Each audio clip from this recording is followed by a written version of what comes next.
शास्त्रों में नवरात्र के महत्व को बहुत ही खास माना गया है। माना जाता है व्रत रखने वाला जो व्यक्ति नियमों का पालन नहीं करता है वह रोगी और संतानहीन रह जाता है। वहीं जो व्यक्ति पूर्ण श्रद्धा भाव से व्रत करता है माँ भगवती की कृपा उन पर बनी रहती है और उनकी सभी मनोकामनाएं पूर्ण होती हैं। नवरात्रि के 9 दिन ध्यान रखें ये बातें। धार्मिक मान्यताओं के अनुसार नवरात्रि में मांसाहारी भोजन नहीं करना चाहिए। साथ ही लहसुन, प्याज और मदिरा के सेवन से भी दूरी बनाकर रखें। नवरात्रि पर पक्षियों के लिए दाना पानी की व्यवस्था करनी चाहिए। घर आए अतिथि और भिक्षा के लिए आए व्यक्ति को आदर के साथ भोजन कराएं। व्रत करने वाले को चाहिए कि पलंग के बजाय जमीन पर सोएं। अगर आप जमीन पर नहीं सो सकते हैं तो लकड़ी के तख्त पर सो सकते हैं। नवरात्र का व्रत करने वाले को सोने के लिए अधिक गुदगुदे गद्दे का प्रयोग करने से बचना चाहिए।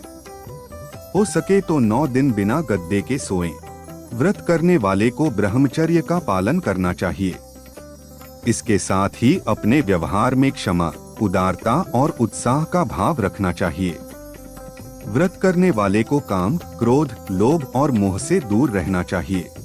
व्रत करने वाले व्यक्ति को झूठ बोलने से बचना चाहिए और सत्य का पालन करना चाहिए। मन को संयम में रखना चाहिए। किसी को भी अपशब्द बोलने से बचें। व्रत रखने वाले व्यक्ति को अपनी इंद्रियों पर काबू करना चाहिए। सभी प्रकार के तामसी भावों का त्याग करना चाहिए। किसी भी इंद्री का दुरुपयोग नहीं करना चाहिए। व्रत करने वाले व्यक्ति को मां दुर्गा की पूजा करने के बाद अपने इष्ट देव का ध्यान करना चाहिए। व्रत में बार बार जल पीने से बचना चाहिए और गुटखा, तंबाकू और मसाला नहीं खाना चाहिए। व्रत करने वाले व्यक्ति को ब्रह्मचर्य का पालन करना चाहिए और अपनी भावनाओं पर काबू रखना चाहिए।